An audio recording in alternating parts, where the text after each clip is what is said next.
ಹಿಂದುತ್ವದ ರಕ್ತ, ದೇಶದ್ರೋಹಿಗಳನ್ನ ಕಂಡ್ರೆ ಕೆಂಪಾಗೋ ಕಣ್ಣು, ಬಿಜೆಪಿಯ ಕಟ್ಟಾಳು, ಮುಸ್ಲಿಮರನ್ನ ಕಂಡ್ರೆ ಕೋತ ಕೋತ ಕುದಿಯುವ ರಕ್ತ. ಸೋಲಾದ್ರೂ ಗೆಲುವಾದ್ರೂ ಇರೋದು ಒಂದೇ ಪಕ್ಷದಲ್ಲಿ. ಇವರೇ ರಾಜ್ಯ ಕಂಡ ಅಪರೂಪದ ರಾಜಕಾರಣಿ ಸಿಟಿ ರವಿ. ರಾಜ್ಯ ರಾಜಕೀಯದಲ್ಲಿ ಅನೇಕ ಹುದ್ದೆಗಳನ್ನು ನಿಭಾಯಿಸಿ ರಾಷ್ಟ್ರ ಮಟ್ಟದಲ್ಲೂ ತಮ್ಮ ಹೆಸರನ್ನ ಬೆಳಗಿಸಿದ ವ್ಯಕ್ತಿ ಈ ಸಿಟಿ ರವಿ. ಹಾಗಿದ್ರೆ ಸಿಟಿ ರವಿ ಯಾರು, ರಾಜಕೀಯಕ್ಕೆ ಬಂದಿದ್ದು ಹೇಗೆ, ಎಲ್ಲ ವಿಚಾರಗಳನ್ನ ಒಂದೊಂದಾಗಿ ಹೇಳ್ತಾ ಹೋಗ್ತೀವಿ. ಕಾಫಿ ನಾಡು ಅಂತ ಖ್ಯಾತಿ ಪಡೆದಿರುವ ಚಿಕ್ಕಮಗಳೂರು ಸಿಟಿ ರವಿಯವರ ತವರು. ಇವರು ಜನಿಸಿದ್ದು 1967ರ ಜುಲೈ 18ರಂದು. ಚಿಕ್ಕಮಗಳೂರು ಜಿಲ್ಲೆ ಆಲ್ದೂರು ಸಮೀಪದ ಚಿಕ್ಕಮಾಗರವಳ್ಳಿ ಇವರ ಹುಟ್ಟೂರು. ಇವರ ತಂದೆ ಹೆಸರು ತಿಮ್ಮೇಗೌಡ, ತಾಯಿ ಹೊನ್ನಮ್ಮ. ಇವರ ತಂದೆಗೆ 5 ಜನ ಮಕ್ಕಳಲ್ಲಿ ಇವರು 4ನೇಯವರು. ಸಿಟಿ ರವಿಗೆ ಒಬ್ಬ ಅಣ್ಣ, 2 ಅಕ್ಕಂದಿರು, ಹಾಗೆ ಒಬ್ಬ ತಂಗಿ ಇದ್ದಾರೆ. ಒಕ್ಕಲಿಗ ಸಮುದಾಯದವರಾದ ಸಿಟಿ ರವಿ ಹುಟ್ಟಿ ಬೆಳೆದಿದ್ದು ಯಾವುದೇ ರಾಜಕೀಯ ಹಿನ್ನೆಲೆ ಇಲ್ಲದ ಒಂದು ಕೃಷಿಕ ಕುಟುಂಬದಿಂದ. ಸಿಟಿ ರವಿ ಶಿಕ್ಷಣ ಪಡೆದಿದ್ದು ಹುಟ್ಟೂರಿನಲ್ಲೇ. ವಿದ್ಯಾಭ್ಯಾಸದಲ್ಲಿ ಮೊದಲಿನಿಂದಲೂ ಸಿಟಿ ರವಿಯವರಿಗೆ ಅಷ್ಟೊಂದು ಆಸಕ್ತಿ ಇರಲಿಲ್ಲ. ಆದರೆ ಯುವಕನಿದ್ದಾಗಲೇ ಅವರು ಜನರ ಮಧ್ಯೆ ಕಾಣಿಸಿಕೊಂಡ್ರು. ಜಿಲ್ಲೆಯ ಅನೇಕ ರೈತ ಚಳುವಳಿಗಳಲ್ಲಿ ಕಾಣಿಸಿಕೊಂಡ್ರು. ಬಳಿಕ ಜಿಲ್ಲೆಯ ರೈತ ಕಾರ್ಯದರ್ಶಿಯೂ ಆಗಿ ಕೆಲಸ ಮಾಡಿದ್ರು. ಆದರೆ ಸಿಟಿ ರವಿ ಜೀವನಕ್ಕೆ ಟರ್ನಿಂಗ್ ಪಾಯಿಂಟ್ ಸಿಕ್ಕಿದ್ದು 1985ರಲ್ಲಿ. ಯುವಕನಾಗಿದ್ದಾಗಲೇ ಜನಸಂಪರ್ಕದಲ್ಲಿದ್ದ ಸಿಟಿ ರವಿ 1985ರಲ್ಲಿ ಬಿಜೆಪಿಯ ವಿದ್ಯಾರ್ಥಿ ಘಟಕದ ಎಬಿವಿಪಿಗೆ ಸೇರ್ಕೊಂಡ್ರು. ಇಲ್ಲೂ ಕೂಡ ಅನೇಕ ಚಳುವಳಿಗಳಲ್ಲಿ ಭಾಗವಹಿಸಿ ಗುರುತಿಸಿಕೊಂಡ್ರು. ಅಲ್ಲಿಂದ ನೇರ ಸಂಪರ್ಕ ಸಿಕ್ಕಿದ್ದು ಆರ್ಎಸ್ಎಸ್ಗೆ. ಇನ್ನು ಸಿಟಿ ರವಿ ಪದವಿ ಶಿಕ್ಷಣ ಪಡೆದಿದ್ದು ಚಿಕ್ಕಮಗಳೂರಿನ ಸರ್ಕಾರಿ ಕಾಲೇಜಿನಲ್ಲಿ. ಅಲ್ಲಿದ್ದಾಗಲೇ ವಿದ್ಯಾರ್ಥಿ ಸಂಘದ ಅಧ್ಯಕ್ಷರು ಕೂಡ ಆಗಿದ್ರು. ಹೀಗೆ ಕಾಲೇಜು ದಿನಗಳಲ್ಲೇ ಛಾಪು ಮೂಡಿಸಿದ್ದ ಸಿಟಿ ರವಿಗೆ ಕಾಣಿಸಿದ್ದು ಬಿಜೆಪಿ ಪಕ್ಷ. 1988ರಲ್ಲಿ ಬಿಜೆಪಿ ಸೇರೋಕೆ ಸಿಟಿ ರವಿ ನಿರ್ಧಾರ ಮಾಡ್ತಾರೆ. ಆದ್ರೆ ಇವರ ತಂದೆ ತಿಮ್ಮೇಗೌಡ ದೇವೇಗೌಡರ ಪಕ್ಷ ಸೇರಿಕೋ ಅಂತ ಸಲಹೆ ಕೊಡ್ತಾರೆ. ಆದ್ರೆ ಅವರ ಮಾತನ್ನ ನಿರಾಕರಿಸಿದ ಸಿಟಿ ರವಿ ಬಿಜೆಪಿ ಸೇರ್ತಾರೆ. ಎಬಿವಿಪಿ ಆರ್ಎಸ್ಎಸ್ ಹಿನ್ನೆಲೆ, ಹಿಂದುತ್ವದ ಸಿದ್ಧಾಂತಗಳನ್ನ ಇನ್ನೂ ಅನೇಕ ವಿಚಾರಗಳು ಸಿಟಿ ರವಿಯವರನ್ನ ಬಿಜೆಪಿಗೆ ಸೇರುವಂತೆ ಮಾಡುತ್ತೆ. ಕ್ರಮೇಣ ಬಿಜೆಪಿ ಸೇರಿಕೊಂಡ ಸಿಟಿ ರವಿ ಬೂತ್ ಅಧ್ಯಕ್ಷರು ಸೇರಿ ವಿವಿಧ ಹುದ್ದೆಗಳಲ್ಲಿ ಕೆಲಸ ಮಾಡಿ ತಮ್ಮ ಕ್ಷೇತ್ರದಲ್ಲಿ ಕೇಸರಿ ಬಾವುಟ ಹಾರಿಸುವಂತೆ ಮಾಡಿದ್ರು. ಹೀಗೆ ಪಕ್ಷದಲ್ಲಿ 10 ವರ್ಷಗಳ ಕಾಲ ಸೇವೆ ಸಲ್ಲಿಸಿದ್ದ ಸಿಟಿ ರವಿಗೆ ಮೊದಲು ವಿಧಾನಸಭೆ ಎಲೆಕ್ಷನ್ನ ಟಿಕೆಟ್ ಸಿಕ್ಕಿದ್ದು 1999ರ ಎಲೆಕ್ಷನ್ನಲ್ಲಿ. ಚಿಕ್ಕಮಗಳೂರು ಕ್ಷೇತ್ರದಿಂದ ಸ್ಪರ್ಧೆ ಮಾಡಿಯೇ ಬಿಟ್ರು. ಇವರ ಎದುರಾಳಿಯಾಗಿದ್ದು 2 ಬಾರಿ ಶಾಸಕರಾಗಿದ್ದ ಕಾಂಗ್ರೆಸ್ನ ಸಗೀರ್ ಅಹಮದ್. ಆದ್ರೆ ಮೊದಲ ಪ್ರಯತ್ನದಲ್ಲೇ ಸಿಟಿ ರವಿ ಸೋಲ್ಬೇಕಾಯ್ತು. ಆದರೂ ಕೂಡ ಕಾಂಗ್ರೆಸ್ಗೆ ತಕ್ಕ ಪೈಪೋಟಿ ನೀಡಿ ಕೇವಲ 982 ಮತಗಳಿಂದ ಸೋತರು ಸಿಟಿ ರವಿ.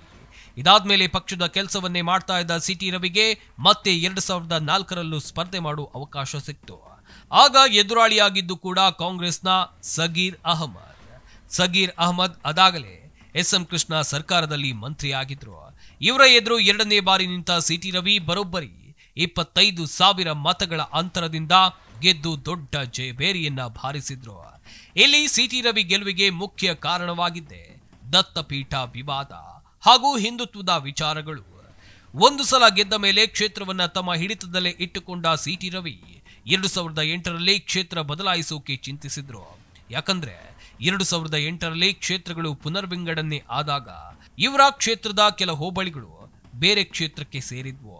ಇದರಿಂದ ಇಲ್ಲಿ ಒಕ್ಕಲಿಗರ ಸಂಖ್ಯೆ ಕಡಿಮೆ ಆಯಿತು. ಹೀಗಾಗಿ ಸಿಟಿ ರವಿ ಬೆಂಗಳೂರಿನ ಯಾವುದಾದ್ರೂ ಕ್ಷೇತ್ರದಿಂದ ಸ್ಪರ್ಧೆ ಮಾಡೋಕೆ ಪ್ಲಾನ್ ಮಾಡಿಕೊಂಡ್ರು. ಈ ಬಗ್ಗೆ ಬಿಜೆಪಿಯ ಹಿರಿಯ ನಾಯಕ ಅನಂತ್ ಕುಮಾರ್ ಜೊತೆಗೂ ಚರ್ಚೆ ಮಾಡಿದ್ರು. ಅನಂತ್ ಕುಮಾರ್ ಏನ್ ಸಲಹೆ ಕೊಟ್ಟರೋ ಗೊತ್ತಿಲ್ಲ. ಮತ್ತೆ ಸ್ವಕ್ಷೇತ್ರದಲ್ಲಿ ನಿಲ್ಲೋಕೆ ಸಿಟಿ ರವಿ ನಿರ್ಧಾರ ಮಾಡಿದ್ರು. ಇಲ್ಲಿ 2ನೇ ಬಾರಿಯೂ ಕೂಡ ಜನ ಇವರಿಗೆ ಆಶೀರ್ವಾದ ಮಾಡಿದ್ರು. 2ನೇ ಸಲ ಸುಮಾರು 15,000 ಮತಗಳ ಅಂತರದಿಂದ ಸಿಟಿ ರವಿ ಗೆದ್ರು. 2ನೇ ಸಲ ಗೆದ್ದಾಗ ಮಂತ್ರಿ ಸ್ಥಾನದ ಆಕಾಂಕ್ಷಿಯಾಗಿದ್ದ ಸಿಟಿ ರವಿಯವರಿಗೆ ಮಂತ್ರಿಗಿರಿ ಸಿಗಲಿಲ್ಲ. ಆಗ ಮುಖ್ಯಮಂತ್ರಿಯಾಗಿದ್ದವರು BS ಯಡಿಯೂರಪ್ಪ. BSY ಕೇಸೊಂದರಲ್ಲಿ ಜೈಲಿಗೆ ಹೋದ ಬಳಿಕ ಸದಾನಂದ ಗೌಡ ಸಿಎಂ ಆದ್ರು. ಆಗಲೂ ಇವರಿಗೆ ಮಂತ್ರಿಗಿರಿ ಸಿಗಲೇ ಇಲ್ಲ. ನಂತರ 2012ರಲ್ಲಿ ಜಗದೀಶ್ ಶೆಟ್ಟರ್ ಸಿಎಂ ಆದಾಗ ಸಿಟಿ ರವಿಗೆ ಸಚಿವ ಕುರ್ಚಿ ಒಲಿದು ಬಂತು. ಮೊದಲ ಬಾರಿ 2012ರಿಂದ 2013ರವರೆಗೆ ರಾಜ್ಯದ ಉನ್ನತ ಶಿಕ್ಷಣ ಸಚಿವರಾಗಿ ಕೆಲಸ ಮಾಡಿದ್ರು ಸಿಟಿ ರವಿ. ಜೊತೆಗೆ ದಕ್ಷಿಣ ಕನ್ನಡ ಜಿಲ್ಲೆಯ ಉಸ್ತುವಾರಿ ಸಚಿವರು ಕೂಡ ಆಗಿದ್ರು.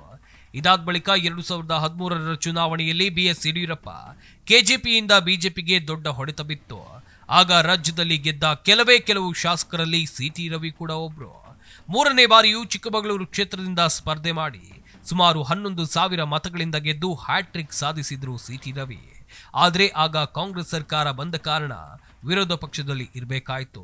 ನಂತರ 2018ರ ವಿಧಾನಸಭೆ ಚುನಾವಣೆಯಲ್ಲಿ ಇವರಿಗೆ ಜನರಿಂದ ದೊಡ್ಡ ಗೆಲುವೇ ಸಿಕ್ತು. ಆಗ ಸ್ವತಃ ಮೋದಿಯೇ ಇವರ ಕ್ಷೇತ್ರದಲ್ಲಿ ಬಂದು ಪ್ರಚಾರ ಮಾಡಿದ್ರು. ಈ ಹಿನ್ನೆಲೆ ಬರೋಬ್ಬರಿ 25,000 ಮತಗಳ ಅಂತರದಿಂದ ಗೆಲುವನ್ನು ಸಾಧಿಸಿದ್ರು. ಬಳಿಕ 2019ರಲ್ಲಿ ಮೈತ್ರಿ ಸರ್ಕಾರ ಬಿದ್ದು ಹೋಗಿ ಯಡಿಯೂರಪ್ಪ ನೇತೃತ್ವದ ಸರ್ಕಾರ ಬಂದಾಗ ಸಿಟಿ ರವಿಗೆ 2ನೇ ಬಾರಿ ಕೂಡ ಸಚಿವ ಕುರ್ಚಿ ಗಿಟ್ಟಿಸಿಕೊಂಡ್ರು. ಆರಂಭದಲ್ಲಿ ಪ್ರವಾಸೋದ್ಯಮ ಹಾಗೆಯೇ ಕನ್ನಡ ಮತ್ತು ಸಂಸ್ಕೃತಿ ಇಲಾಖೆಯ ಸಚಿವರಾಗಿ, ಬಳಿಕ ಯುವ ಸಬಲೀಕರಣ ಹಾಗೂ ಕ್ರೀಡಾ ಸಚಿವರಾಗಿ ಸಿಟಿ ರವಿ ಕೆಲಸ ಮಾಡಿದ್ರು. ಆದ್ರೆ 2020ರಲ್ಲಿ ಸಿಟಿ ರವಿಗೆ ರಾಷ್ಟ್ರ ಬಿಜೆಪಿಯಿಂದ ದೊಡ್ಡ ಆಫರ್ ಬಂತು. ಹಿಂದೆ ಮುಂದೆ ನೋಡದೆ ಸಿಟಿ ರವಿ ಸಚಿವ ಸ್ಥಾನಕ್ಕೆ ರಾಜೀನಾಮೆಯನ್ನು ಕೊಟ್ಟು ಬಿಜೆಪಿ ರಾಷ್ಟ್ರೀಯ ಪ್ರಧಾನ ಕಾರ್ಯದರ್ಶಿ ಹುದ್ದೆ ಅಲಂಕರಿಸಿಬಿಟ್ರು. ಈ ಮೂಲಕ ರಾಜ್ಯದಿಂದ ಅನಂತ್ ಕುಮಾರ್ ಬಳಿಕ ರಾಷ್ಟ್ರೀಯ ಪ್ರಧಾನ ಕಾರ್ಯದರ್ಶಿ ಹುದ್ದೆ ಅಲಂಕರಿಸಿದ 2ನೇಯವರು ಅನ್ನಿಸಿಕೊಂಡ್ರು ಸಿಟಿ ರವಿ. ಇದೇ ಟೈಮ್ನಲ್ಲಿ ಅವರು ಮಹಾರಾಷ್ಟ್ರ, ಗೋವಾ ಹಾಗೆಯೇ ತಮಿಳುನಾಡಿನ ಚುನಾವಣೆ ಉಸ್ತುವಾರಿಯೂ ಕೂಡ ಆಗಿದ್ರು. ಜೊತೆಗೆ ಬಿಜೆಪಿ ಎಸ್ಸಿ ಮೋರ್ಚಾದ ಪ್ರಭಾರಿ ಕೂಡ ಆಗಿದ್ರು. ಇಷ್ಟೆಲ್ಲ ಅಧಿಕಾರ ಮಾಡಿದ್ದ ಸಿಟಿ ರವಿಗೆ ಜನ ಶಾಕ್ ಕೊಟ್ಟಿದ್ದು 2023ರ ವಿಧಾನಸಭೆ ಚುನಾವಣೆಯಲ್ಲಿ. ಬಿಜೆಪಿ ರಾಷ್ಟ್ರೀಯ ಪ್ರಧಾನ ಕಾರ್ಯದರ್ಶಿಯಾಗಿ ಚುನಾವಣೆ ಎದುರಿಸಿದ್ರು. ಸಿಟಿ ರವಿಗೆ ತಮ್ಮ ಆಪ್ತನೇ ಎದುರಾಗಿದ್ರು. ಇವರ ಜೊತೆಗೆ ಬಿಜೆಪಿಯಲ್ಲೇ ಇದ್ದ ತಮ್ಮೇಗೌಡ ಎಲೆಕ್ಷನ್ ಟೈಮ್ನಲ್ಲಿ ಕಾಂಗ್ರೆಸ್ಗೆ ಸೇರ್ಕೊಂಡ್ರು. ಸಿಟಿ ರವಿಯವರನ್ನ 6,000 ಮತಗಳಿಂದ ಸೋಲಿಸಿದ್ರು. ಇದು ಸಿಟಿ ರವಿಯವರಿಗೆ ದೊಡ್ಡ ಆಘಾತವನ್ನೇ ತಂದಿತ್ತು. ಸೋತ ಬಳಿಕ ರಾಷ್ಟ್ರೀಯ ಪ್ರಧಾನ ಕಾರ್ಯದರ್ಶಿ ಸ್ಥಾನದಿಂದ ಕೂಡ ಇಳಿಸಲಾಯಿತು. ನಂತರ ಬಿಜೆಪಿಯಲ್ಲಿ ನಡೆದ ಒಂದಿಷ್ಟು ಬೆಳವಣಿಗೆಗಳಲ್ಲಿ ಸಿಟಿ ರವಿ ಬಿಜೆಪಿ ರಾಜ್ಯಾಧ್ಯಕ್ಷನನ್ನಾಗಿ ಮಾಡಲಾಗುತ್ತೆ ಅಂತ ಹೇಳಲಾಗಿತ್ತು. ಆದ್ರೆ ಅದು ಯಡಿಯೂರಪ್ಪ ಪುತ್ರ ವಿಜಯೇಂದ್ರ ಪಾಲಾಯಿತು.